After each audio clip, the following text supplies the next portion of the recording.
If you see the message, release the lock switch, detach the USB cable and reconnect. Scanner drive will be closed. Don't worry, this is common scanner error and it's usually easy to fix. First, turn off your scanner. Many scanners have a small lock switch on the bottom or back. This switch is used to protect the scanner during shipping. Make sure it is set to the unlock position.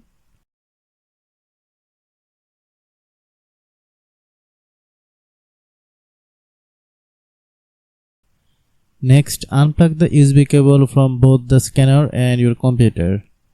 Wait about 10 to 15 seconds, then reconnect the cable securely. If possible, trying to different USB port on your computer. Avoid using a USB hub because it can sometimes causes connection problem.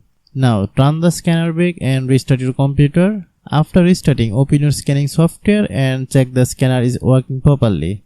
If the error still appear, update or reinstall the scanner driver from the manufacturer's official websites. Install the latest drive. Often fix communication issues between the scanner and your computer. By following this simple step, you can easily solve the problem and start scanning documents again without any trouble. Hope you understand. I have a request. If you are new to the channel, please subscribe and stay with us. Thanks for watching.